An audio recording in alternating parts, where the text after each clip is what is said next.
এবার যুক্তরাষ্ট্রের ভুল পদক্ষেপের জবাব দিল চীন। মার্কিন কর্মকর্তাদের উপর আরোপ করল নিষেধাজ্ঞা। যে চীনকে এতদিন নিষেধাজ্ঞার খড়গে পিষ্ট করেছিল যুক্তরাষ্ট্র, তারাই এবার পাল্টা নিষেধাজ্ঞায় হচ্ছে নাস্তানাবুদ। কি করেছে বিশ্বের সবচেয়ে ক্ষমতাধর দেশ যুক্তরাষ্ট্র? কোন ভুলের মাসুলে মাথা পেতে নিতে হচ্ছে নিষেধাজ্ঞা?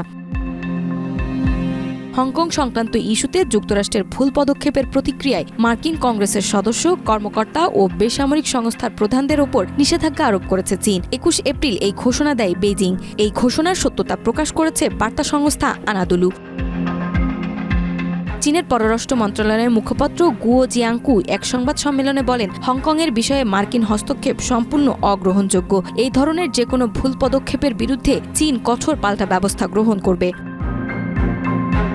ওয়াশিংটনের সাম্প্রতিক নিষেধাজ্ঞার জবাবে এই পদক্ষেপ নেওয়া হয়েছে বলে জানা যায়। চলতি মাসের শুরুতে 6 জন ঊর্ধ্বতন চীনা ও হংকং কর্মকর্তার উপর নিষেধাজ্ঞা জারি করেছিল যুক্তরাষ্ট্র। তারা অভিযোগ করে হংকংয়ের জাতীয় নিরাপত্তা আইনকে ব্যবহার করে 19 জন গণতন্ত্রপন্থী কর্মীকে ভয় দেখানো, নীরব করা এবং হয়রানি করা হয়েছে।